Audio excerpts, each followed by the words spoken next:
America, China, ये जो देश हैं सबसे ज़्यादा ओलंपिक्स लेके आते हैं। हमारे यहाँ कितनी स्टोरीज है कि कितने मेडलिस्ट ने अपने मेडल्स बेच के अपना रोटी कपड़ा मकान संवारा है। सबसे ज़्यादा इंडिया में जो स्टारडम है वो क्रिकेट को दिया जाता है, तो एज अ एथलीट दुख होता है। सच बोलूँ तो बचपन में मुझे इतना गुस्सा आता था चाहे क्रिकेट हो या कोई भी स्पोर्ट हो, अगर तिरंगा लहरा रहा है तो कैसी दुश्मनी।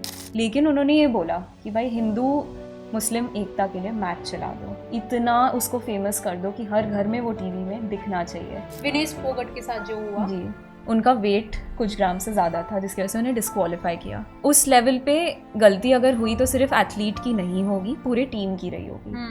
फ्यूचर में आप भी एक ओलंपिक का मेडल लेके शायद लौटेंगी, तो आपको उस टाइम पे क्या फील होगा जो मनु भाकर को भी शायद हुआ होगा? सी आई थिंक बुरा तो लगता है। क्रिकेट में मार्केटिंग भी बहुत ज़्यादा होती है, आपको ये नहीं लगता? बिल्कुल। तो क्रिकेट में ये चीज़ ज़रूर हो रही है कि एथलीट्स बहुत सेफगार्ड हो चुके हैं फाइनेंसिस के साथ। जो दिल्ली गवर्नमेंट रही उस टाइम बहुत उथल पुथल था उस गवर्नमेंट में। सो अनफॉर्चुनेटली मुझे वो प्राइस मनी कभी मिल ही नहीं पाया। सो मतलब कि आप दरख्वास्त क्या करना चाहेंगे गवर्नमेंट से? स्पोर्ट आपको ये सिखा देता है कि चाहे कितना फेल हो जाओ, फेलियर एक अपॉर्चुनिटी होती है। तो लोग मानते ही नहीं है कि शूटिंग एक गेम भी है जो ओलंपिक्स में भी जा सकता है। जी, ये तो बहुत ही फनी किस्से हैं ऐसे। क्रिकेट में इतना अटेंशन क्यों नहीं मिल रहा? आपको पता होगा कि मेल कौन है कैप्टन, लेकिन आपको फीमेल कैप्टन पता ही नहीं होगा। हमारे यहाँ कोई भी बैठा किसी को भी नहीं पता होगा, मुझे भी नहीं पता है। बिल्कुल। 5 ऐसी कोई एकेडमी जो स्पोर्ट्स में बहुत अच्छा कर रही है इंडिया में। बिल्कुल।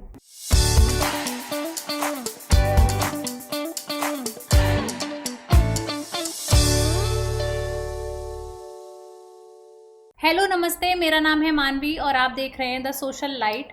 अभी तक हम लोगों ने स्पोर्ट्स के कोई भी पॉडकास्ट नहीं किया, लेकिन आज हम लोग स्पोर्ट्स का एक पॉडकास्ट करने वाले हैं। उसमें शूटिंग में, और जहाँ तक है शूटिंग में हम लोग अपना झंडा गाड़ के आए हैं ओलंपिक्स में।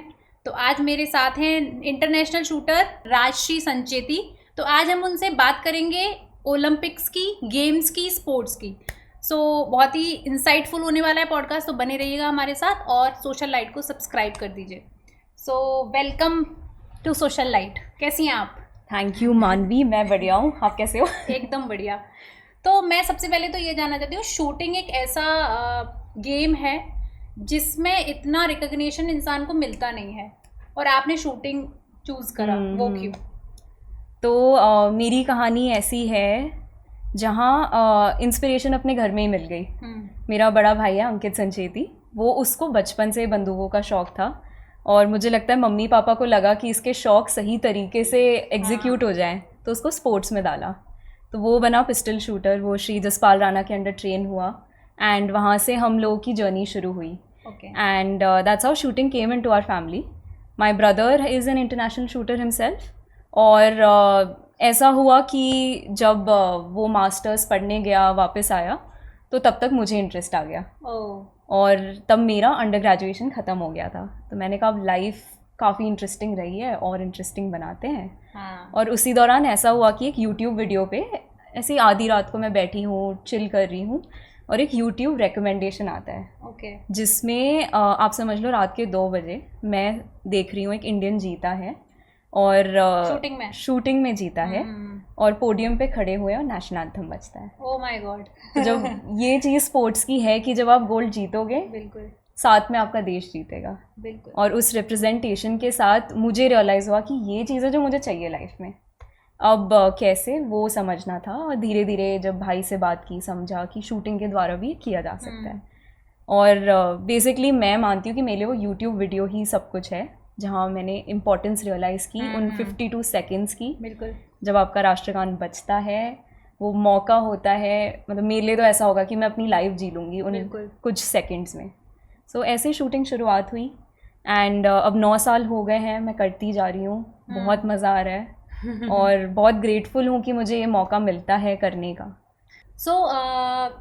जैसे कि जहाँ तक मुझे पता है कि आप नेक्स्ट ईयर तैयारी कर रहे हैं ओलंपिक्स की, तो होपफुली आप जाएं और जीते भी वो राष्ट्रगान सुने, हमको भी सुनने को मिले। एक क्वेश्चन बड़ा दिमाग में आता है कि हमेशा अमेरिका, चाइना, ये जो देश हैं सबसे ज़्यादा ओलंपिक्स लेके आते हैं, और हमारे यहाँ पे बहुत गिनती के ओलंपिक्स के मेडल्स आते हैं, वो क्यों? राइट तो जैसा कि आपने मेंशन किया कि मैं भी प्रिपेयर कर रही हूँ ओलंपिक्स के लिए। 4 साल में एक बार मौका मिलता है और हर एथलीट का सपना है, क्योंकि ये वर्ल्ड का सबसे बड़ा अरीना है जहाँ पर आप रिप्रेजेंट कर सकते हो, खेल सकते हो, और इनकी अलग ही इम्पोर्टेंस है। सो रही बात चाइना अमेरिका की, यहाँ का जो इंफ्रास्ट्रक्चर है, सपोर्ट सिस्टम है, गवर्नेंस जो चलती है स्पोर्ट्स के अराउंड, वो बहुत ह्यूमंगस है। वो सालों से रही है। मतलब जब अपने यहाँ स्पोर्ट्स बेसिकली क्रिकेट से और स्पोर्ट्स में अटेंशन जाने लगा था कि ये स्पोर्ट्स एग्जिस्ट भी करते हैं, तब तक वो लोग हर स्पोर्ट में अपना इंफ्रास्ट्रक्चर बना चुके थे। तो उस रीज़न की वजह से ये भी होता है कि यंग एज में बच्चों को सिलेक्ट कर लिया जाता है। जैसे चाइना के आपने वो फेमस रील्स देखे होंगे, तो वहाँ बचपन से ही सिलेक्ट कर लिया जाता है साइंटिफिक ग्राउंड्स पे कि किसी के अगर लेट्स से फीमर लंबा है, हड्डियों के बेसिस पे जज कर लेंगे कि ये रनर अच्छा बनेगा, तो उसको बचपन से ट्रेनिंग शुरू कर दी जाएगी। किसी का हैंड आई कोऑर्डिनेशन अच्छा है तो उसे आर्चरी, शूटिंग टाइप के स्पोर्ट्स में डालें। हाँ जी। तो उनकी ये जो स्काउटिंग सिस्टम है ना कि बचपन से आप सिलेक्ट कर लो, वो बहुत तगड़ा है। फाइनेंशियल सपोर्ट बहुत तेज़ है। फाइनेंस की वजह से कई बार स्पोर्ट्स पर्सन्स जो अच्छे भी हैं उनका करियर रह जाता है। हमारे यहाँ कितनी स्टोरीज़ है कि कितने मेडलिस्ट ने अपने मेडल्स बेच के अपना रोटी कपड़ा मकान संवारा है। तो और जैसे अमेरिका की रही बात, वहाँ पर भी अब जैसे कोई भी एथलीट हो जो अच्छा कर रहा है या बुरा भी कर रहा है, वो सिक्योर्ड है। उन्हें ये टेंशन लेने की ज़रूरत नहीं कि अगर मैंने अपने गेम में अच्छा नहीं खेला तो मैं घर में कैसे पैसे दूंगा, या किसी की इलाज के लिए मैं कैसे क्या करूँगा। वहाँ पर साइंटिफिक मॉडल्स बहुत होते हैं। जब आप स्पोर्ट्स में होते हैं तो it's not only about performing on the field या मैच में उस दिन अच्छा कर लिया। ट्रेनिंग में जितने साल आप डालते हो उसमें आपको फिटनेस, रिकवरी, न्यूट्रिशन, बहुत ऐसी चीज़ें हैं जो लगता है प्रोफेशनली बहुत अच्छा परफॉर्म करने के लिए। तो ये सब चीज़ें अब अपने देश में आ रही हैं। सो आप देखोगे साल दर साल विक्ट्रीज, मेडल्स बढ़ते जा रहे हैं, ऑप्शंस इन स्पोर्ट्स बढ़ते जा रहे हैं। आजकल पेरेंट्स चाहते हैं कि वो बच्चों को स्पोर्ट्स में डालें, तो वो इन्वायरमेंट अब धीरे धीरे बढ़ रहा है। इंडियन गवर्नमेंट भी चाहती है ये चीज़ बढ़े। सो मेरी अगर बात करूँ तो मुझे एक्सपोजर मिला है ये, जहाँ मैंने इंडिया के best nutritionists, fitness coaches, sleep coaches, इनके साथ काम किया है। So it really helps you to grow as an athlete. जो एक्चुअल डे होता है ना परफॉर्मेंस का, जब प्रेशर है, लोग चिल्ला रहे हैं, आपसे 10 एक्सपेक्टेशंस हैं, आप खुद चाहते हो कि भाई अब जैसे मैं 9 साल बाद खुद चाहूँगी कि जब अगर मैं फाइनल्स में आई हूँ, शूटिंग में आप जितने लोग हैं आप क्वालिफाइंग राउंड खेलते हैं और टॉप 8 लोग ही सिलेक्ट होते हैं। वो टॉप 8 में सिलेक्ट होना पहली बहुत बड़ी बात है। और जब आप फाइनल्स खेलते हैं, हार्ट रेट इतनी पीक कर जाती है, उस टाइम आप कितने रिकवर्ड हो, आपकी फिटनेस कितनी सही है, आपके मसल्स उस दिन आपका साथ दे रहे हैं नहीं दे रहे, मेंटली सबसे ज़्यादा मेंटली प्रिपेयर्ड हो या नहीं। और मेंटल प्रेपरेशन के लिए लगते हैं साइकोलॉजिस्ट्स। सो आजकल स्पोर्ट्स साइकोलॉजी भी बहुत बढ़ रही है। और मेरा मानना है उसके बिना एक बहुत ही तीव्र और अच्छा शूटर बनना मुश्किल है। So you need a mind set, you need a body and you need your technical knowledge to be able to perform at that level. और थैंकफुली अब लेट्स से हम इंस्पायर हो रहे हैं और एथलीट्स की जर्नी से, चाहे वो किसी भी देश के हो, बट हमें एग्जाम्पल्स मिल रहे हैं और वर्ल्ड क्लास एथलीट्स अब इंडिया में बनने शुरू हो गए हैं। बिल्कुल। जैसे कि हम लोग बात कर रहे हैं कि हमारे यहाँ पे अभी चल रहा है काम कि भाई एथलीट्स को हमको लेके जाना है आगे, लेकिन सबसे ज़्यादा इंडिया में जो स्टारडम है वो क्रिकेट को दिया जाता है। तो एज अ एथलीट दुख होता है या खुशी होती है? सच बोलूँ तो बचपन में मुझे इतना गुस्सा आता था और तब मैं एथलीट नहीं थी। तब मैं एक रेगुलर बच्ची, स्कूल जा रही हूँ, घर आ रही हूँ और क्या हो रहा है घर पे, या तो न्यूज़ चल रही है या क्रिकेट मैच चल रहा है। और तब मुझे बचपन से ही ना मैं पेट्रियाटिक बहुत रही हूँ, तो मुझे था कि यार बाकी स्पोर्ट्स जहाँ इंडियंस अच्छा कर रहे हैं, मेडल ला रहे हैं, हॉकी जैसा स्पोर्ट जहाँ हमारे यहाँ एक फैक्ट है जो हम सबको नहीं पता, but the maximum number of Olympic golds that have come in India are hockey. Pre-independence, post-independence. We had players like major Dhyan Chand जो हिटलर की नज़रों में एक बार आ गए थे और वो चाहते थे कि वो जर्मन टीम से खेले, बट उस टाइम मेजर ध्यानचंद ने कहा नहीं, मैं अपने देश के लिए खेलूँगा। अच्छा, तो ये सब स्टोरीज अननोन है। बट द पॉइंट इज़ कि क्रिकेट को वो जो प्रोत्साहन मिला अपने यहाँ, उसकी भी एक हिस्ट्री है इंदिरा गांधी के गवर्नमेंट से। उस टाइम उस स्पोर्ट ने एक देश को एकजुट किया था। तो उस वजह से भी बहुत इम्पोर्टेंस बढ़ चुकी है। और जब से मैं स्पोर्ट में आई हूँ मुझे रियलाइज़ हुआ है कि चाहे क्रिकेट हो या कोई भी स्पोर्ट हो, अगर तिरंगा लहरा रहा है तो कैसी दुश्मनी। ये तो बात है, लेकिन फिर भी एक दुख तो होता ही है। दुख ये होता है कि हमारे स्पोर्ट्स में उतना अटेंशन क्यों नहीं आ रहा। शूटिंग में अभी बहुत रिसेंटली हम सबके लिए एक बहुत अच्छी न्यूज़ आई कि वो इंडिया में भी एक लीग शुरू करना चाह रहे हैं शूटिंग के लिए। तो वो एक बहुत ही हैप्पी न्यूज़ थी। We all shooters were excited, सब दोस्त आपस में बात कर रहे थे कि अरे वाह IPL जैसा शूटिंग में भी आएगा। सो बहुत स्लो प्रोसेस है, हो रहा है। अटेंशन आएगी जैसे जैसे हम भी परफॉर्म करेंगे। सो डेफिनेटली क्रिकेट को इम्पोर्टेंस है, बिल्कुल बुरा नहीं लगता, अब नहीं लगता क्योंकि पता है कि हर एथलीट ने कितनी मेहनत की है वहाँ रहने के लिए और देश का नाम हो रहा है। लेकिन लोगों से ज़रूर शिकायत होती है कि क्रिकेट में भी अच्छा करते हैं, किसी दिन बुरा कर दो तो कैसे यहाँ पर दंगे हो जाते हैं, क्रिकेटर्स के घरों पे पत्थर फेंके जाते हैं। जी बिल्कुल, वो चीज़ बुरी लगती है। और क्रिकेट या किसी भी स्पोर्ट की इम्पोर्टेंस मल्टीपल चीज़ों पे डिपेंडेंट है, जिसमें बहुत बड़ा फैक्टर व्यूअर्स का भी है। करेक्ट। तो आपको जैसे याद होगा कि सुनील छेत्री सर जब फुटबॉल के मैचेस थे तो उन्होंने अपनी एक सोशल मीडिया और मीडिया पे वीडियो जारी की कि आप कृपया आओ हमारे मैचेस देखो। वो एक लगता है इंडियन टीम के कैप्टन को बोलने के लिए, तब जाके हम लोग जाके मैचेस देखते हैं। बिल्कुल। उसके बाद फुटबॉल में व्यूअरशिप बढ़ी है। तो ये चीज़ मुझे लगता है कि as Indians we should actually encourage, motivate our athletes. बिल्कुल। या जैसा कि आपने अभी जिक्र किया था इंदिरा गांधी वाली जो स्टोरी है, प्लीज़ वो मुझे चाहिए, विस्तार में जानना है हमें। तो मेरी जितनी नॉलेज है, मैंने जितना पढ़ा है जी।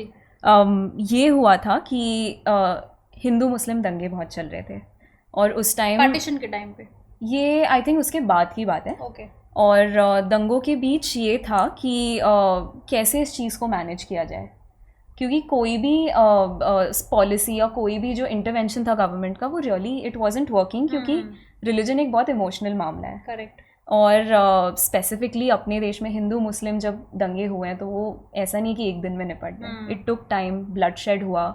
और उस टाइम ये चीज़ आई कि आई थिंक वर्ल्ड कप या कोई मैचेस होने वाले थे और टेलीकास्टिंग, टीवी, ये सब चीज़ें बहुत बढ़ गई थी।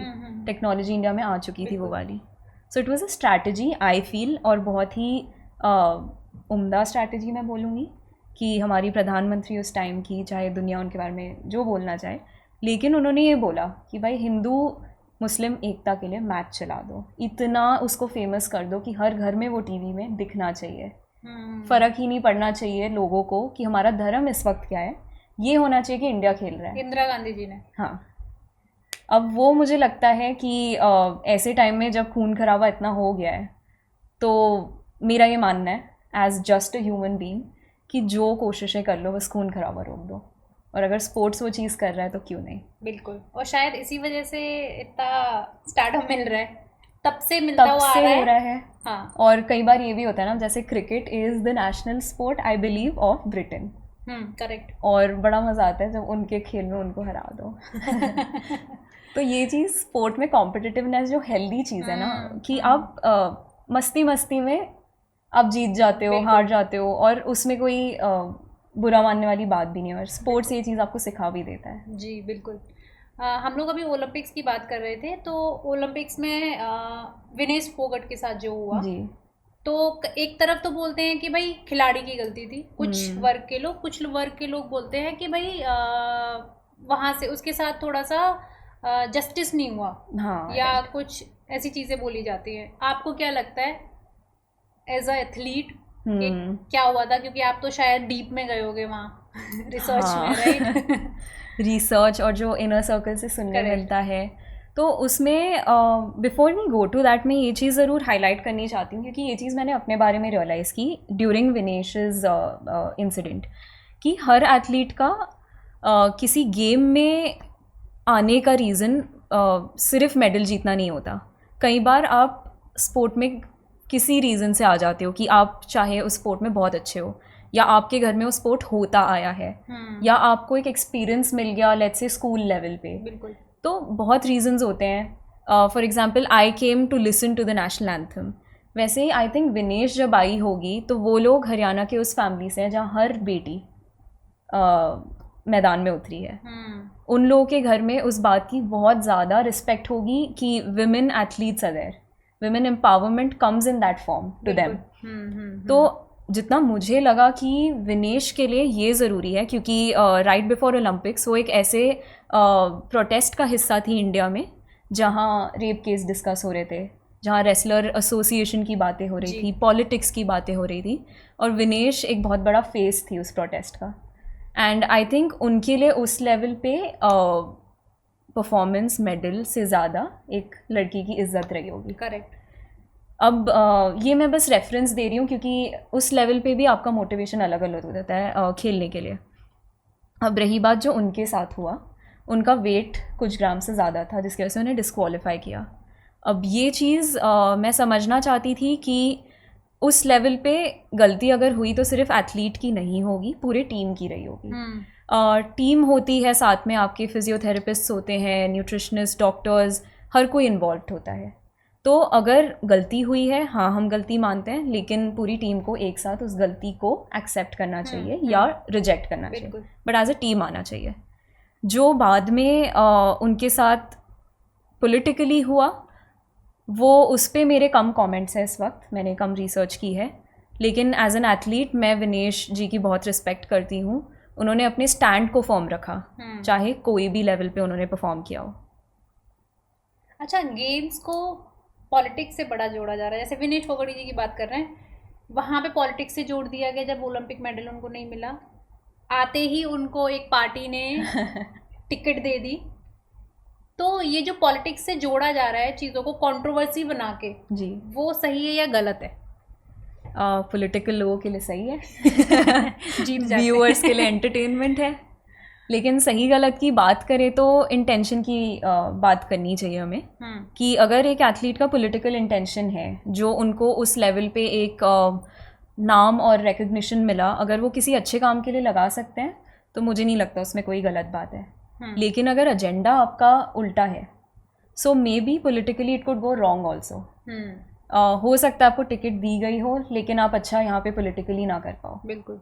सो आई थिंक पॉलिटिक्स इसलिए हो जाती है क्योंकि पॉलिटिकल पार्टीज़ भी चाहती हैं कि हर तबके और हर प्रोफेशन के लोग उनकी पार्टी का हिस्सा बने, जिन्होंने नाम कमा लिया है, जिनका एक रिकग्निशन है, वो अगर पार्टी में आते हैं, उनके लिए अगर सीट जीत के लाते हैं तो किसका फ़ायदा है पार्टी का।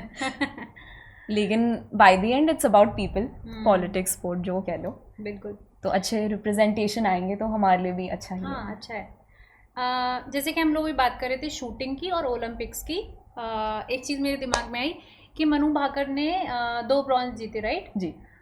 और उसमें जब वो आई एयरपोर्ट पे तो शायद ही बहुत कम लोग गए थे लेने के लिए, लेकिन जब क्रिकेट मैच की बात होती है और जब क्रिकेट में वो लेके ट्रॉफी लेके लौटता है तो चक्का जाम हो जाता है। और छोटे कंटेंट क्रिएटर्स भी हैं, मतलब मैं आपको बोलूँगी कि बहुत ही छोटे छोटे कंटेंट क्रिएटर भी अगर कहीं जाते हैं तो वहाँ भी चक्का जाम हो जाता है। लेकिन स्पोर्ट्स तो एक ऐसी चीज़ है ना कि आप इंडिया को प्राउड फील कराते हो, और वहाँ पे अगर आप किसी को, और वहाँ वो जो रील वायरल हो रही है, मैं रील की बता रही हूँ, जिस रील में ये दिखाया जा रहा है कि ये ओलंपिक्स लेके आई और इनको लेने बहुत कम लोग पहुँचे, उस रील पे भी मुझे लगता है कि मिलियंस में व्यूज़ थे, लेकिन उस मिलियंस में भी 10,000 लोग वहाँ लेने नहीं पहुँचे उनको। हाँ। सो ये जो चीज़ें होती हैं वो थोड़ा सा दुख लगता है उसका। बिल्कुल लगता है, क्योंकि फ्यूचर में आप भी एक ओलंपिक का मेडल लेके शायद लौटेंगी, तो आपको उस टाइम पे क्या फील होगा जो मनु भाकर को भी शायद हुआ होगा। बिल्कुल बिल्कुल। सी आई थिंक बुरा तो लगता है, मतलब मेरे साथ पर्सनली ये हुआ था कि मैं वर्ल्ड कप खेल के आई थी और हमारी इन ट्रांजिट हॉपिंग फ़्लाइट्स थी बॉम्बे टू दिल्ली। तो जब हम बॉम्बे उतरे तो हमें 2 घंटे का ले ओवर था, और उसमें ऐसा हुआ कि हम सारी टीम के 2-3 मेंबर्स ऐसे ही कुछ खाने पहुँचे, तो हमारी जर्सीज़ देख के हमें आइडेंटिफाई किया, और इंडिया शूटिंग टीम से आप ऐसे लोग आए मिले। लेकिन 1-2 लोगों ने हमें भी ये पूछ लिया कि कहाँ है वो ढोल नगाड़े, कहाँ है वो फूलों के हार, आप लोग यहाँ अकेले बैठे हो, अपनी अगली फ़्लाइट का वेट कर रहे हो, लेकिन कोई आपसे मिलने नहीं आया, मीडिया वाले नहीं है, और हम भी वहाँ थोड़े ऐसे डिसअपॉइंट हो गए थे कि वर्ल्ड कप भी कोई छोटी स्टेज नहीं है. When you represent your country any stage is big enough. Right. तो बुरा बस ये लगता है कि जब एक एथलीट, लेट्स से मनु का आपने नाम लिया, तो बहुत बड़ी बात है एक ओलंपिक मेडल लाना जी. और कितने सालों की मेहनत है, किस टाइप की डिसिप्लिन, किस टाइप का रेजिलियंस लगता है, कितनी चीज़ें आप लाइफ में बाजू कर देते हो एक चीज़ में इतना एक्सीलेंट होने के लिए. And when you come back and you see that किसी और स्पोर्ट को इम्पोर्टेंस मिल रही है या सोशल मीडिया स्टार को हमसे ज़्यादा इम्पोर्टेंस मिल रही है. So it's really not about कि कितने लोग आए और हमारा कंपटीशन चल रहा है, बस ये लगता है कि रिकग्निशन थोड़ा कम हो गया. आपको नहीं लगता कि क्रिकेट में मार्केटिंग भी बहुत ज़्यादा होती है? आपको ये नहीं लगता? बिल्कुल. मार्केटिंग तो मार्केटिंग के लिए पैसा भी तो एग्जैक्टली वहीं से आता है. बिल्कुल बिल्कुल. तो अब जैसे मार्केटिंग हुई, स्पॉन्सरशिप्स हुए, कोई भी एथलीट को अगर एक्सीलेंट परफॉर्म करना है, एक्सीलेंस में घुसना है, वो पीक परफॉर्मेंस के लिए ना बहुत एक एनवायरनमेंट लगता है. इंफ्रास्ट्रक्चर जो होता है वो करोड़ों का बनता है. बिल्कुल. क्रिकेटर्स को मिल रहा है जो कि अच्छी बात है, लेकिन हमें भी चाहिए. तो the thing about all of this is कि अकेडमीज़, गेम्स लाइक IPL जहाँ एथलीट्स का ऑक्शन होता है, करोड़ों में वो लोग एक बारी में कमा पाते हैं. और जब मैंने ये वर्ड यूज़ किया कमा पाना, तो कई बार क्या होता है ना, हमारे यहाँ एक एथलीट या एक स्पोर्ट्स पर्सन को प्रोफेशनल माना ही नहीं जाता है. जब बहुत बार लोग मुझसे पूछते हैं कि आप स्पोर्ट में इतना टाइम दे चुके हो, आपको रिटर्न में क्या मिल रहा है, तो अनलेस एंड अनटिल मेरे पास कोई जॉब नहीं है, मेरे पास एक फ्लो ऑफ इनकम ही नहीं है. बिल्कुल. राइट. तो क्रिकेट में ये चीज़ ज़रूर हो रही है कि एथलीट्स बहुत सेफ गार्ड हो चुके हैं फाइनेंसिस के साथ, इसलिए वो बहुत अच्छा परफॉर्म भी कर पाते हैं. बिल्कुल. क्योंकि लाइफ में एक मोटिवेशन भी तो चाहिए. बिल्कुल. एंड बाय द एंड आप सब इंसान हैं, हमें खाना पीना है, रेगुलर लाइफ भी जीनी है, उसके लिए पैसा चाहिए. बिल्कुल. तो I think cricketers do get a lot of finance that way. Hopefully we should also be able to derive those benefits sometime. अच्छा, नेशनल्स में अगर मेडल लेके आते हैं तो जैसे क्रिकेट है, क्रिकेट में क्या होता है कि करोड़ों के पैसे मिलते हैं. आप अगर IPL भी जीत जाते हैं, यार IPL में आप परफॉर्म भी कर रहे हैं तो जो रनर अप टीम है उसको भी काफ़ी पैसे मिलते हैं. लेकिन शूटिंग में या फिर और किसी भी गेम्स में कितना पैसा मिल जाता है? So it depends state to state. अगर आप नेशनल लेवल पे कम्पीट कर रहे हैं तो आप अपने स्टेट को रिप्रेजेंट करते हो, तो उस स्टेट की जो गवर्नमेंट पॉलिसी है उसमें लिखा होता है कि कोई गोल्ड मेडलिस्ट या हर मेडल के हिसाब से number of the amount of money is decided. तो अब दिल्ली स्टेट जो गवर्नमेंट है, अब मैं बताऊं तो हार्श रियलिटी मेरे करियर की ये रही है कि मुझे 6 साल बाद मेरी लाइफ में एक नेशनल अचीवमेंट आया, और उतने दौरान मैं अपना मास्टर्स फिनिश कर रही थी, पढ़ाई कर रही थी, कुछ बिजनेस प्रपोजल्स पे काम कर रही थी. बट इवेंचुअली जब वो एक अचीवमेंट आई, उस टाइम जो दिल्ली गवर्नमेंट रही, उस टाइम बहुत उथल पुथल था उस गवर्नमेंट में. सो अनफॉर्चुनेटली मुझे वो प्राइस मनी कभी मिल ही नहीं पाया. एक गोल्ड मेडलिस्ट होना, दिल्ली को रिप्रेजेंट करके नेशनल चैम्पियन का टैग लेके घर आना, वो रिकग्निशन, वो price money, honestly it's not about money, it's about the respect you earn. तो वो चीज़ हो ही नहीं पाई क्योंकि हमारे जो कंसर्न मिनिस्टर थे वो उस टाइम जेल में थे. कुछ टाइम बाद हमारे चीफ मिनिस्टर जेल चले गए. तो अब पॉलिटिकली इतना अपहीवल है तो हम स्पोर्ट्स पर्सन पे ध्यान ही नहीं गया. लेकिन क्रिकेट को मिल जाता है कहीं ना कहीं. क्रिकेट को प्राइवेट पब्लिक प्लेयर्स सारे सपोर्ट कर रहे हैं. हाँ जी. अच्छा, जैसे कि आप बाहर जाते हो खेलने के लिए इंटरनेशनली, उसमें आपको कुछ पैसा मिलता है? उसमें पैसा नहीं मिलता, बट जितना आपका A to Z खर्चा है वो गवर्नमेंट देखती है. ओके. एंड एक अलाउंस मिलता है जिसमें once you are outside of your country so you can take care of your self. And Olympics के लिए जो लोग जाते हैं उनके लिए भी I think so once you are selected for Olympics, आप पब्लिक के नज़रों में आ चुके हो. प्राइवेट प्लेयर्स वांट यू, मतलब आपके एड शूट्स हो चुके होंगे, आप बहुत चीज़ें सोशल मीडिया पे आ चुके हो. अगर जा भी रहे हो तो भी. हाँ. Okay. So before Olympics happens, just knowing कि आप ओलंपिक के लिए सिलेक्ट हो गए हो बहुत अटेंशन गार्नर कर चुका होता है. ठीक है. और आई थिंक आपको भी ये चीज़ पता होगी कि जैसे ही ओलंपिक में होपफुल होता है कि ये इंसान मेडल ले आएगा, तो जैसे ही वो अगर मेडल लाए तो उसी दिन ads, social media campaigns launch हो चुके होते हैं. So I think that's how this world works. Shootings पहले हो जाती हैं, जब वो लाने वाला होता है तो उस टाइम पे लॉन्च हो जाता है. ओके, बूम कर जाते हैं. बूम कर जाते हैं. ओके, सो मतलब कि आप दरख्वास्त क्या करना चाहेंगे गवर्नमेंट से? गवर्नमेंट से तो मेरी यही दरख्वास्त है, साथ ही में प्राइवेट प्लेयर्स से भी ये दरख्वास्त है कि ये मौका है, इंडिया में स्पोर्ट्स फ्लरिश करने वाला है. We are a country of 1.4 billion and it's time that we propagate sports. यहाँ पर एज एथलीट्स हम लोग अपना बेस्ट कर रहे हैं, ट्रेनिंग कर रहे हैं, हर मुश्किल का सामना करके वो चीज़ कर रहे हैं जिसमें हमें पूरा दिल लगा चुके हैं. So we just want your support. Support comes in emotions, finances, technicals, infrastructure. We just want your attention in terms of giving due importance and respect to every athlete. बिल्कुल. मैं जानना चाहती हूँ कि स्पोर्ट्स में जैसे कि अभी एक ऐसा इंसान जो सिर्फ स्पोर्ट्स में जाना चाहता है और वो स्पोर्ट्स खेल रहा है, एक ऐसा इंसान जो बस खेल रहा है क्योंकि मतलब उसको बस खेलना है या कोई खास का इंटरेस्ट नहीं है कि उसको नेशनल्स खेलना है या इंटरनेशनल खेलना है. बेनिफिट्स क्या मिलते हैं उसको खेलने में? Okay, health benefits. राइट. सो स्पोर्ट खेलना ही अपने आप में एक बहुत मज़ेदार एक्टिविटी है. आई मीन आजकल फ़ोन्स, टेक्नोलॉजी बहुत बढ़ गई है. जो नई जनरेशन आई है, we all know that you know they like watching reels. मेरा अपना नेफ्यू है जो रील्स बहुत देखता है, बट खुशी की ये बात है कि वो खेलता भी बहुत है. फिजिकली ही likes to be out. But benefit ये है स्पोर्ट्स का, अगर आप कैजुअली भी खेल रहे हो जस्ट फॉर फन, स्पोर्ट का, because it's an activity which enables you to compete in a happy mode. आप में पहले से वो ऐसी चीज़ें आप सीखने लगते हो, क्वालिटीज़ इम्बाइब करते हो जो शायद कोई स्कूल भी ना सिखा पाए. कोई क्लासरूम नहीं सिखा सकता आपको इंटेग्रिटी, कोई आपको रेजिलियंस नहीं सिखा सकता कि 1000 बार फेल हो गए हो फिर भी चेहरे पे एक स्माइल है, क्योंकि मुझे पता है कल मेरे पास एक और चांस होगा अपनी परफॉर्मेंस बेटर करने का. स्पोर्ट आपको ये सिखा देता है कि चाहे कितना फेल हो जाओ, फेलियर एक अपॉर्चुनिटी होती है. तो आपका पर्सपेक्टिव लाइफ में बहुत बदल जाता है और आप पूरी लाइफ अगर इस खुशी भरे पर्सपेक्टिव से जियो, भले ही आपका डाउन टाइम चल रहा है, आपको पता है लाइफ मौके देगी. बिल्कुल. सो स्पोर्ट्स ये चीज़ें हमारे साथ कर देता है. Scientifically it helps you release those happy hormones.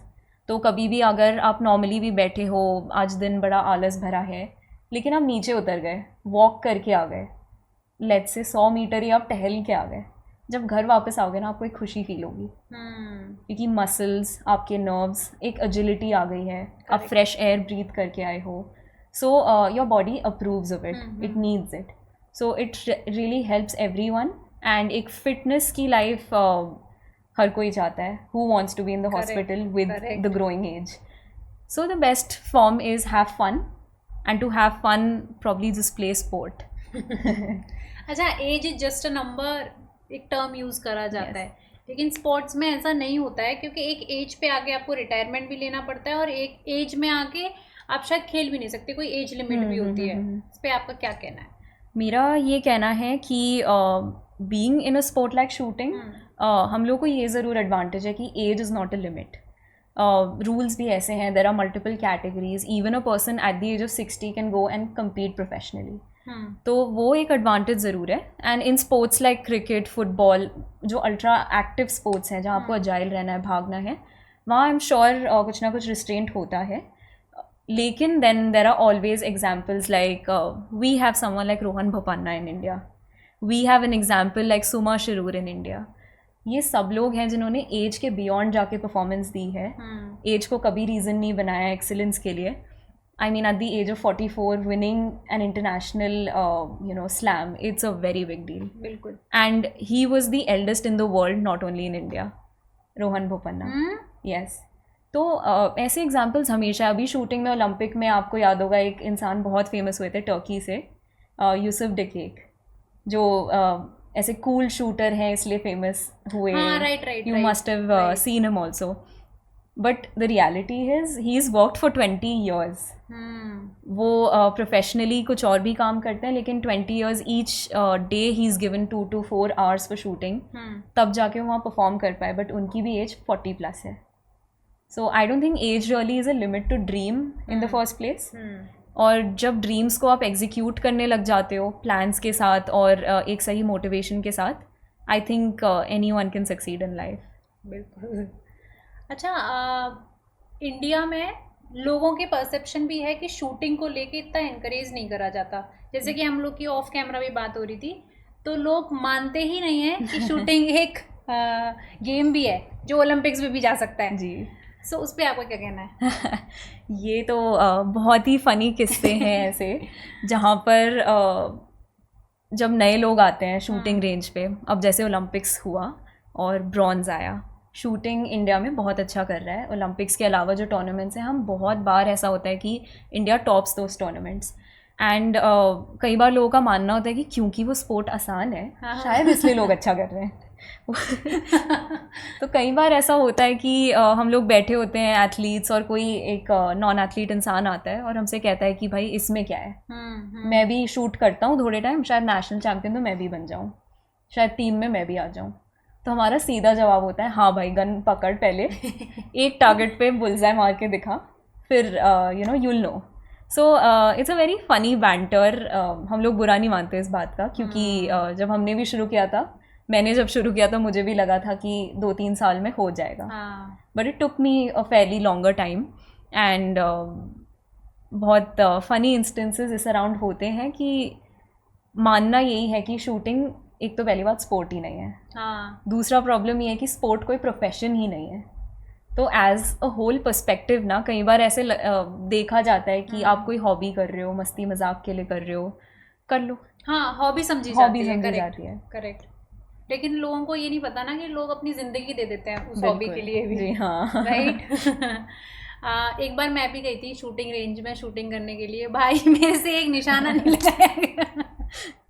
Easy नहीं है भाई, वो गन जो ऐसे यहाँ पे रखी होती है, जो राइफल गन हम लोगों ने किया था, पॉइंट किया था, वो तो छोड़ ही दीजिए, आप निशाना तो छोड़ ही दीजिए। हाँ। जब वो आवाज़ करती है उसी में कंधा हिल जाता है। सो मैं जानना चाहती हूँ 5 ऐसी चीज़ें अगर लोगों को स्पोर्ट में जाना है उसमें होनी ही चाहिए उस इंसान में। बिल्कुल। सो आई थिंक 5 ऐसी चीज़ें जो अगर आप में नेचुरली है, या आप ऐसी क्वालिटीज़ इम्बाइब कर सकते हैं bye practice, they will make you excellent sports people. Is पहला तो मोटिवेशन। अगर आपके दिमाग में इंटेंशन है, इनकरेजमेंट है खुद को लेके, आप मोटिवेटेड हैं, तो ये एक ऐसी बेस क्वालिटी है जिसके बिना आई डोंट थिंक किसी भी प्रोफेशन में आप एक्सेल कर सकते हो, बट स्पोर्ट्स में बहुत ज़रूरी है। दूसरा हुआ टेक्निकल नॉलेज। हर स्पोर्ट टेक्निकली एक एंगल्स होते हैं उसमें, हर स्पोर्ट में you need to know how this works. In shooting you need to know how your rifle is, you need to know how your kit operates, you need to know कौन से measurement में क्या होता है, कौन से equipment से मुझे as a shooter personally impact पड़ रहा है। So technical knowledge of your particular sport. Then comes fitness। मतलब अगर आपकी body lethargic है, अगर आप fit नहीं feel कर रहे हो, in shooting अगर आपका heart rate बहुत तेज़ रहता है, so it's a disadvantage। जितना आप अपने आप को फिट रखेंगे उतना आपके स्पोर्ट परफॉर्मेंस में इम्पैक्ट होता है। Then comes your mental abilities to fight against pressure, to perform in pressure. क्योंकि रियलिटी स्पोर्ट की ये है कि जैसे जैसे आपका लेवल बढ़ता है वैसे वैसे प्रेशर के लेवल्स भी बढ़ते हैं। लेकिन एक अच्छा एथलीट वही है जो बड़े प्रेशर में परफॉर्मेंस दे जाए, और वो एक्सपीरियंस और अपने माइंडसेट से आता है। Then I think the next point would be nutrition. अच्छा खाना, जिसका सारे न्यूट्रिशन और आपके न्यूट्रिएंट्स बॉडी में जा रहे हो। कई बार क्या होता है, आप जब स्पोर्ट्स में होते हो या जिम जाते हो तो हमेशा प्रोटीन की बात होती है। Protein yes it's very important, लेकिन आपके माइक्रो न्यूट्रिएंट्स बहुत इंपॉर्टेंट है। अगर मेरी आँख हेल्दी होगी, मेरे अगर हैंड आई कोऑर्डिनेशन अच्छा होगा, मैं जो एम को देख रही हूँ और जिस मोमेंट, जिस मिनी सेकेंड पे मुझे ट्रिगर खींचना है, उस टाइम अगर मेरी विजन ब्लरी हो जाए तो क्या फ़ायदा। तो वो सब न्यूट्रिशन, हाइड्रेशन, पानी कितना पीना है, ये सब चीज़ें बहुत मैटर करती हैं। और इस बात पे मैं और ज़ोर देना चाहती हूँ कि नींद बहुत इम्पैक्टफुल होती है। Sleeping hours for sports people is really important. Ideally बोला जाता है नॉर्मल इंसान के लिए भी 8 घंटा सोना ज़रूरी है। एथलीट ज़्यादा सोए, उनकी रिकवरी बेटर हो, और नींद को ऐसे ना देखा जाए कि यार सो गई, टाइम वेस्ट हो गया। नींद एक बहुत ज़रूरी हिस्सा है हम इंसानों की लाइफ का, और स्पोर्ट्स वालों के लिए और भी ज़रूरी है। सो ये कुछ ऐसी चीज़ें हैं जो अगर साथ में आ जाएं तो आप एज अ स्पोर्ट्स पर्सन ज़रूर बहुत अच्छा करोगे। अच्छा, मेडिटेशन आजकल बहुत फैंसी वर्ड हो गया है, आप करती हैं या फिर स्पोर्ट्स में करना ज़रूरी है? यस, स्पोर्ट्स में मेडिटेशन एक वैसा एलिमेंट है, शूटिंग स्पोर्ट्स में स्पेसिफिकली, बिल्कुल। Because sport itself is very meditative. Shooting में जब आप अपने फील्ड ऑफ प्ले में हैं, आप अपने बंदूक के साथ एमिंग कर रहे हैं, हमारे मैचेस में 60 शॉट्स चलाने होते हैं 75 मिनट्स में, और 75 मिनट आपको उसी जोन में अगर खुद को रखने बोले जाए 75 क्या मिनट्स मैं 60 गोलियां चलानी है, और लगातार विदाउट एनी ब्रेक आपकी मर्जी है, आप 75 मिनट्स में कैसे कवर करना चाहते हैं, बट 60 शॉट्स में मैच पूरा होता है। Okay. So to be in that competitive zone where you are focused, आपको दुनिया है नहीं है फ़र्क नहीं पड़ता। और ये सब ट्रेनिंग कहाँ से आती है? मेडिटेशन से। So I think as a lifestyle also meditation बहुत कैचअप कर रहा है, जैसे आपने बोला, और स्पोर्ट में उसकी इम्पोर्टेंस तो अनकैनी है। I mean nothing can replace being in the moment, right? उस एक सेकंड में मुझे ये याद नहीं आना चाहिए कि ओ मेरी कोई और मीटिंग है, अरे नहीं घर पे ये स्ट्रेस चल रहा है, अरे नहीं मुझे फ्रेंड्स के साथ पार्टी पे जाना है। उस टाइम सिर्फ मेरा बुलजाय है और मेरी विजन है और मेरा ट्रिगर है। बिल्कुल। अच्छा, एक चीज़ और मैं भूल गई, क्योंकि हम लोग क्रिकेट पे बहुत ज़्यादा बात कर रहे हैं। क्रिकेट में भी दो तरीके की क्रिकेट हो रही है, एक मेंस लीग और फीमेल लीग में। श्योर। जिसमें मेल लीग को बहुत ज़्यादा अटेंशन मिल रही है लेकिन फीमेल को मिल ही नहीं रही है। क्या आपके प्रोफेशन में भी, मतलब सॉरी आपके स्पोर्ट में भी ऐसा है कि फीमेल को कम अटेंशन मिलती है? नहीं, थैंकफुली शूटिंग में it is such a wonderful sport. जो हमारी इंटरनेशनल फेडरेशन है, कुछ साल पहले उन्होंने रूल्स थोड़े ट्वीक किए थे जेंडर इक्वालिटी के लिए। तो पहले जो मेंस का मैच होता था वो 60 शॉट्स का था और विमेन का 40 शॉट्स का। ये 20 शॉट का डिफरेंस बहुत कुछ कन्वे करता है। और उस चीज़ को इक्वल लेवल पे लाने के लिए they made sure that women and men shoot 60 shots.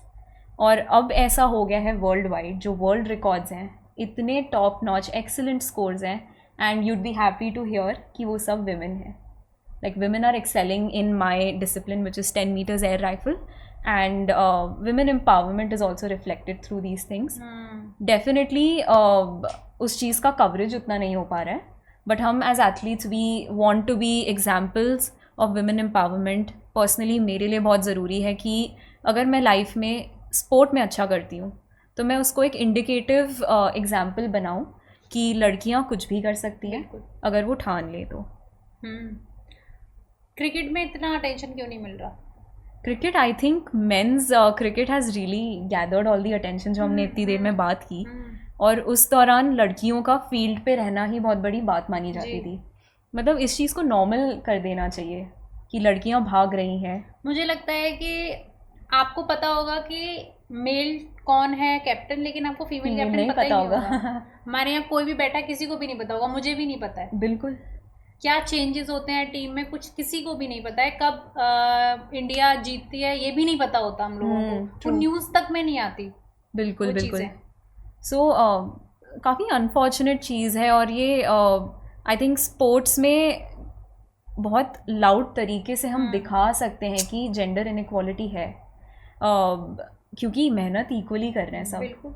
और जितने टीम मेंबर्स हैं, let's say in a sport like cricket और फुटबॉल और हॉकी, आई थिंक उतना ही पसीना बहाया सब ने, उतने ही नंबर ऑफ आवर्स दिए हैं। कई बार तो ऐसे भी लगता है कि लड़कियों ने ज़्यादा सैक्रिफाइसेस किए हैं वहाँ फील्ड में खेलने के लिए। क्योंकि कई बार होता है कि there are some athletes who are doing amazing and are married women, जो मदर्स हैं। मैंने कितनी बार रेंज पे कुछ इंस्पायरिंग शूटर्स को देखा है जो अपने बच्चों को लेके आती हैं, उनका बच्चा पीछे होता है। कई बार उनके there are husbands who come as support systems, there are families who come, and then the woman goes for 75 minutes and shoots and come back. So I think ये सब चीज़ें भी काउंट करती हैं। बिल्कुल। सो डेफिनेटली लड़कियां कर रही हैं, एंड हम सबको उन चीज़ों को अप्रिशिएट करना चाहिए और पुश करना चाहिए हमारी लड़कियों को। सो 5 ऐसी कोई एकेडमी जो स्पोर्ट्स में बहुत अच्छा कर रही है इंडिया में? बिल्कुल, जहाँ पे बच्चों को जाना चाहिए। जी बिल्कुल। So I think for shooting मैं अपने क्लब का ज़रूर नाम लूँगी, क्योंकि not only as an athlete but as a human it has changed me. मेरे अंदर एथलेटिक क्वालिटीज़, लीडरशिप क्वालिटीज़, एक इंसानियत के नाते जो एक इंसान में चीज़ें होती हैं, वो मुझे मेरे कोच और मेरे क्लब ने सिखाई है. एंड उसका नाम है the Lakshya shooting club. It's in Mumbai, Panvel. Then आप अपने स्पोर्ट के हिसाब से अकेडमीज़ चूज़ कीजिए. Then for cricket there are multiple academies. I think Delhi is coming out as a very big center. Then there is JSW, जो private players हैं. Now they are using their CSR funds to build ecosystems. बड़े बड़े institutes हैं. जैसे बैंगलोर में they have an Inspire Institute. सो वहाँ पर I think Neeraj Chopra train करते हैं. वहाँ पे उन्हें पूरी सिस्टम बना के दी गई है. So these are academies. And sport wise you need to be very specific in selection of your academy. So अब हम लोग बात करते हैं, क्योंकि न्यूट्रिशंस की बात हो रही थी, डाइट कितनी इम्पोर्टेंट है? डाइट बहुत ज़्यादा. चीट कर सकते हैं या नहीं कर सकते? देखो, मेरा तो ये मानना है कि एज ह्यूमंस कभी भी अपने आप को प्रेशर जोन में ऐसे मत डालो कि यू नो गिव अप करने का मन कर जाए. Follow your diet but have your cheat days. अब वो स्पोर्ट टू स्पोर्ट वेरी करता है honestly. For me I have a cheat day every 15 days. वो 15th डे पे मैं अपनी फेवरेट चीज़ खाती हूँ. क्या खाती हैं आप? मुझे ऑनेस्टली घी भरा खाना पसंद है. अच्छा. दाल बाटी हो जाए या यू नो किसी भी चीज़ में 2-3 चम्मच घी पड़ जाए. और इंडिया का तो घी पौष्टिक होता है ना, तो बहुत पौष्टिक. डाइट चीट में नहीं आता फिर वो. चलो ये भी ठीक है. हाँ. सो ये ज़रूर है. बाकी जंक फूड मैं कभी कभी इंडल्ज करती हूँ और शौक से करती हूँ, खुशी खुशी. उस दिन कोई गिल्ट नहीं. नो शुगर आपकी पॉलिसी है? मेरी है. तो मुझे ऑनेस्टली शुगर इतना वैसे भी बहुत पसंद नहीं है. कभी कभी क्रेविंग्स होती है तो किसी मीठी डिज़र्ट का अगर एक बाइट भी ले लूँ तो it's good for me. But जब से एक प्रॉपर डाइट फॉलो कर रही हूँ तब से शुगर मेरे डाइट में नहीं है. ओके. शुगर क्या इम्पैक्ट करती है आपकी बॉडी पे, जिससे, क्योंकि अभी सभी लोग भाग रहे हैं, एक अचानक एक ऐसा एरा आया है जिसमें नो शुगर नो शुगर. बच्चों को भी, अभी रिसेंटली मेरी बात हो रही थी किसी से, उन्होंने 3 साल का बच्चे हो गए, उनके 2 जुड़वा बच्चे हैं, और उन्होंने अभी तक शुगर नहीं दी उनको. उन लोगों को ये भी नहीं पता कि चॉकलेट क्या होती है. उनके लिए चॉकलेट क्या होता है, ड्राई फ्रूट होता है. मतलब मैं तो अपने बच्चे को इतना नहीं कर पाई, लेकिन कैसे कर लेते हैं वो लोग. और ये हमारी खुद की गलती होती है. जब हम अपना बच्चा बड़ा कर रहे होते हैं तो हम खुद ही उसको इंट्रोड्यूस करते हैं इन चीज़ों से, चॉकलेट से, मैगी से, इन चीज़ों से. तो वो हमारी ही गलती है. अगर उसको नहीं दिखेगी तो वो क्यों खाएगा? बिल्कुल बिल्कुल. आई थिंक डाइट फॉलो करना तो हम सबका एक जिम्मेदारी सी है. जैसे हेल्थ कंसर्न्स बढ़ते जा रहे हैं, और I mean there are 2-3 reasons कि जेनेटिक फैक्टर्स होते हैं. कई बार हमारे ब्लड लाइन में कुछ डिजीज़ेस फैली हुई होती हैं. अब शुगर क्योंकि हम मेंशन कर रहे हैं, तो I think diabetes is a very big disease I would say, because it's harmful. And I think sugar का इंटेक जितना मेरे, अब जैसे अगर मैं अपनी शूटिंग हिस्ट्री में जाऊँ तो मुझे बस गाइडेंस मिली थी अपने कोच से कि चॉकलेट खाना, लेकिन मैथ से पहले मत खाना. क्योंकि उस टाइम हमने डिस्कस किया था कि कई बार जो शुगर लेवल्स आपके बॉडी में होते हैं वो कई बार स्ट्रेस लेवल्स भी शूट ऑफ कर देते हैं. सो वी मेक श्योर कि 24 आवर्स पहले we are not indulging into sugar. And मैंने एक प्रेफरेंस बना ली है लाइफ में कि अब मैं डार्क चॉकलेट्स खाती हूँ. आई मीन 75% से कम शुगर होता ही नहीं. मैं वो इंसान हूँ जिसे खीर बहुत पसंद है. मतलब पहले मैं अपनी मम्मा से रिक्वेस्ट करती थी कि हर हफ्ते बना दो. अब वो ऐसा हो गया कि त्यौहार टू त्यौहार बनता है. अच्छा, कुछ लोग कहते हैं कि नॉन वेज नहीं खाएंगे तो बॉडी कैसे बनेगी, स्पोर्ट्स में कैसे जाएंगे, प्रोटीन पूरा इंटेक कैसे होगा.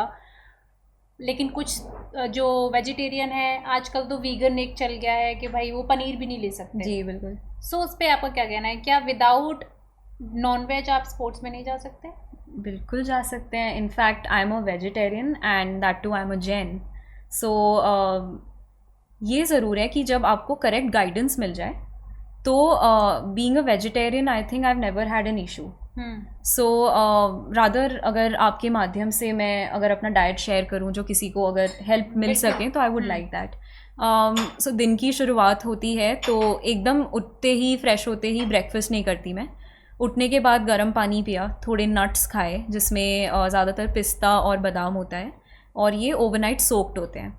उसके बाद थोड़ी स्ट्रेचिंग वगैरह हो जाने के बाद जब मैं अपने रेंज के लिए निकल रही होती हूँ, मेरा प्रेफरेंस होता है कि मैं लाइट ब्रेकफास्ट रखूँ। So usually it's about fruits. कोशिश ये होती है कि दिन में अगर मैंने शुरुआत एक किस्म के फ्रूट से की है तो सारा दिन मैं वही फ्रूट खाऊँ, क्योंकि there is science around it. मेरे न्यूट्रिशनिस्ट वैभव सर ने उन्होंने मुझे समझाया था कि if you are starting your day with a banana, अगर शाम को भी मन कर रहा है, प्री जिम मन कर रहा है, तो बनाना ही खाओ। फिर पपीता मत खाओ, वाटरमेलन मत खाओ, बिकॉज जो इनके न्यूट्रिएंट्स हैं, जो इनके कॉम्पोनेंट्स हैं, सॉरी, वो अंदर जाके गड़बड़ कर जाते हैं, मिक्स हो जाता है सब। So fruit salad is right now not an option for me. I stick to 1 fruit a day. Then फिर मेरी टेक्निकल ट्रेनिंग का टाइम होता है which is morning 3 hours, and उसमें in between my training I take a break of 5 minutes या ऐसा कुछ। तो उसमें कुछ एनर्जेटिक आप खा सकते हैं।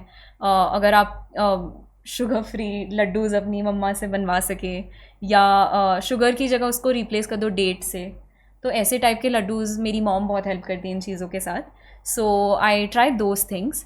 इलेक्ट्रोलाइट्स, या तो नारियल पानी या ORS आपके पानी में मिला के लीजिए। It's the best thing that you can do for your muscle memory and for your body, for just refreshing your body. In between training में थकान हो जाती है, कई बार बहुत पसीना निकल जाता है, तो these things are really helpful. तो athletes always keep packets of ORS with you, और if you can manage water, I mean coconut water, nothing like it. उसके बाद ट्रेनिंग फिनिश करके मैं लेग्यूम्स, दाल या मूंग, चना, इन सब चीज़ों का एक सैलड बना के ले जाती हूँ टिफ़िन में। सो जैसे ही ट्रेनिंग हुआ, रैपअप हुआ, 1 कटोरा या डब्बा भर के मैं सैलड खाती हूँ।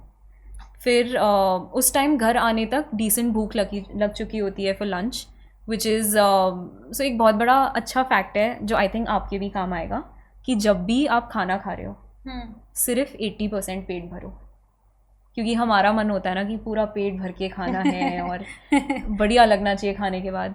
So try only being aware कि मैं जब खा रही हूँ, लेट्स से आप दिन में 2 रोटियाँ खाते हैं, जब आपका 100% ऑफ द मील है तो 1.5 रोटी खाइए, सब्ज़ी ज़्यादा कर दो, दाल ज़रूर होनी चाहिए आपके मील में, सैलड्स होने चाहिए। अगर आप कर्ड खाते हैं तो दैट यू कैन इंक्लूड, मैं पर्सनली नहीं खाती हूँ। सो यू कैन ट्राई हरी सब्जियाँ, दाल, ये ज़रूरी है। सो ये एक फुलर प्लेट होती है। जैसे योगा मैंने सीखा है, थोड़ा कोविड के टाइम मैंने कोर्स किया था। So in yoga they teach you that your plate should be full, और प्लेट फुल होने का ये मतलब नहीं है कि रोटी भरी हुई हो, उसमें होता है रोटी, सब्ज़ी, दाल, सैलड, थोड़ा सा पिकल रख सकते हैं आप for the flavour, and do not mix rice with roti. कई लोगों को आदत होती है, या घरों में होता है हमारे, कि हम रोटी चावल खाते हैं साथ में। तो आप ये डिस्टिंक्शन कर सकते हो कि सुबह रोटी खा ली, शाम को चावल खा लिया, 1 टाइम में 1 मील। हाँ जी, मतलब एक अनाज, एक कार्बोहाइड्रेट का वेरिएंट एक ही रखिए। And this is my lunch. उसके बाद मैं थोड़ा ब्रेक लेती हूँ, अपना रिकवरी नैप लेती हूँ दोपहर में। Like sleep is very important for me. उठने के बाद थोड़ा रिफ्रेश होती हूँ, and then I have a lemonade, जिसमें सिर्फ इट्स एक्चुअली लेमन वाटर, आधा नींबू स्क्वीज़ होता है सादे पानी में, और थोड़ा सा नमक। उसके बाद देन थोड़ी देर में मेरा जिम टाइम हो जाता है, एंड उससे पहले if you want you can continue with the same fruit that you had in the morning, और you can have your protein supplement, you can try having natural supplements also. तो जैसा आपका preference है और आपकी body recovery के लिए जो ज़रूरी है वो आप कर सकते हैं। देन पोस्ट जिम या पोस्ट वर्कआउट मील जो है वो बहुत इम्पॉर्टेंट है। And again you can start of with a salad, क्योंकि सैलड बहुत मदद करता है कि आपका जो पेट में भूख लगी वाला जो एक फीलिंग है वो काफ़ी कवर अप हो जाती है, तो फिर आप खाने पे टूट नहीं पड़ते, फिर आप कंट्रोल कर सकते हो। And the great part is everything gets digested also. And dinner is again चावल, दाल और थोड़ी सी सब्ज़ी, and that is my meal for the day. And I make sure सोने से 2 घंटा पहले खाना हो चुका है। जैसे कि आपने भी अपना पूरा डाइट रूटीन बताया, मैं जानना चाहती हूँ हर मील में प्रोटीन होना ज़रूरी है? बिल्कुल, बहुत ज़रूरी है। हाँ। प्रोटीन वो उस टाइप की रिकवरी में हेल्प करता है जहाँ पर आप पूरे दिन की थकान के बाद your body needs energy, and वो एक रिकवरी के लिए protein is very important, and for an athlete recovery is very important. अगर आपका बॉडी फ्रेश है, माइंड फ्रेश है, all your organs are functioning well, you can perform good. किसी दिन फीवर है या कुछ है या कहीं कोई हाथ दुख रहा है तो परफॉर्मेंस पे डायरेक्ट इम्पैक्ट होता है. So everyday nutrition becomes very important क्योंकि आप जब ट्रेनिंग में एक्सीलेंस टच करने लगते हो उसका रिफ्लेक्शन मैच होता है. बहुत कम ऐसा होता है कि आप ट्रेनिंग ओके कर रहे हो और मैच में मैजिक हो गया. Like we athletes can't wait for magic. We can be thankful for magic but आपको तैयारी पूरी करनी है. करेक्ट बात है. अच्छा, जैसे कि हम लोगों ने स्टार्टिंग से ही बात करी, स्पोर्ट्स को इतना सीरियस लिया नहीं जाता इंडिया में. अभी थोड़ा लोग ले रहे हैं, वो भी मेट्रोपॉलिटन सिटीज़ में, गाँव में और छोटी सिटीज़ में नहीं ले रहे हैं. तो मैं जानना चाहती, जैसे कि स्कूल में भी जो छोटे स्कूल्स होते हैं, प्राइवेट स्कूल में भी अगर ऐसा होता है ना, जैसे कि स्पोर्ट्स का पीरियड है तो उसमें क्या करते हैं कि वो स्पोर्ट्स की जगह कह देते हैं भाई मैथ्स पढ़ाएंगे आज. है ना, मतलब उसको वो करना चाहते हैं, मतलब स्किप करना चाहते हैं. पहली चीज़ ये. और दूसरा, जैसे कि घर पे बाहर बच्चे खेलने जाते हैं तो पेरेंट्स मना कर देते हैं कि भाई घर बैठो, क्या खेलता रहता है सारे दिन, है ना. तो ये चीज़ें जो होती हैं, तो उनको आप पेरेंट्स को, स्कूल वालों को क्या कहना चाहोगे? वाओ, ये आपने बहुत अच्छी चीज़ रेस की है यहाँ पे, बिकॉज यही चीज़ की तो हम बात करें कि एक इन्वायरमेंट चाहिए जहाँ पर बच्चा बचपन से वो फील कर सके कि उसे सपोर्ट मिल रहा है and he can play sport. Sport कोई बुरी चीज़ नहीं है. पहली बात, प्रोफेशनली हमारे पास अब बहुत अपॉर्चुनिटीज़ आ गई हैं where we can really excel in sports and make a career out of it also. So parents से मेरा पर्सनल मैसेज ये है, क्योंकि मेरी पर्सनल जर्नी में आई थिंक मेरे मम्मी पापा, मेरे भैया भाभी, इनके अलावा आई डोंट थिंक मैं जहाँ हूँ वहाँ पहुँच पाती. और सपोर्ट सिस्टम घर में जब बहुत हेल्दी हो emotionally, if your child is feeling like I have the support, कल को अगर मैं कोई गेम खेलने जाऊँ और मेडल घर ना ला पाऊँ फिर भी मुझे वही फैमिली मिलेगी जहाँ पर मैं चैम्पियन ही हूँ घर में. तो उसकी वजह से ना एक बहुत अच्छा इन्वायरमेंट फील होता है. सिक्योर एनवायरनमेंट ज़रूरी है. एंड कॉन्फिडेंस आता है, एक बहुत तेज़ कॉन्फिडेंस फील होता है जो again in your matches it helps. With schools मैं ये कहना चाहूँगी कि ये जो आपने हरकत मेंशन की कि स्पोर्ट्स पीरियड को रिप्लेस कर दिया, it's not helping. I mean give the students a chance to be on the field, feel happy, और जब वो फिर वापस आके पढ़ाई करेंगे तो वो सब्जेक्ट्स में अच्छा परफॉर्म करेंगे, उनकी अंडरस्टैंडिंग, उनका दिमाग खुलेगा. और ये सब चीज़ें मैं एज अ स्पोर्ट्स पर्सन नहीं कह रही हूँ, as a normal person who is read things, who is read research, इस हिसाब से कह रही हूँ. तो जितना आप प्रमोट करोगे इस चीज़ को और सपोर्ट करोगे बच्चों को, your school name will also go ahead. बिल्कुल. हमारे साथ बहुत हुआ है. हम भी इसके सताए हुए हैं. So Manvi, I really want to thank you. आपने मुझे ये मौका दिया, मुझे यहाँ बुलाया, and it's very important actually. मैं आपके पॉडकास्ट जब से मैंने सुना है लाइक कि आप ये चैनल पे हैं, जिस टाइप का कंटेंट आप रिलीज़ कर रहे हो, it's so insightful, it is so knowledgeable. Honestly speaking, एक पॉडकास्ट चैनल का होस्ट होना और ऐसे आपको शायद रियलाइज़ नहीं होता होगा बट आप एक सोशल चेंज मेकर बन चुके हो. You are spreading knowledge, you're getting such guests. I mean, your team is directly, very directly. आप उन लोगों तक अवेयरनेस पहुंचा रहे हो क्योंकि सोशल मीडिया का ज़माना है. And you being the host, asking correct questions, it's really important. और मुझे बहुत खुशी हुई है यहाँ आके. And again thank you. और हमें भी बहुत खुशी हुई है. So thank you so much. So thank you so much हमारे द सोशल लाइट चैनल पे आने के लिए और इतना इंसाइटफुल पॉडकास्ट बनाने के लिए. जो लोग स्पोर्ट्स में जाना चाहते हैं डेफिनेटली उनको बहुत इंसाइट मिली होगी. So thank you. और अगर आपको ये पॉडकास्ट अच्छा लगा हो तो प्लीज़ लाइक कर दीजिए, शेयर कर दीजिए और हमारे चैनल को सब्सक्राइब कर दीजिए. जय हिंद, जय भारत.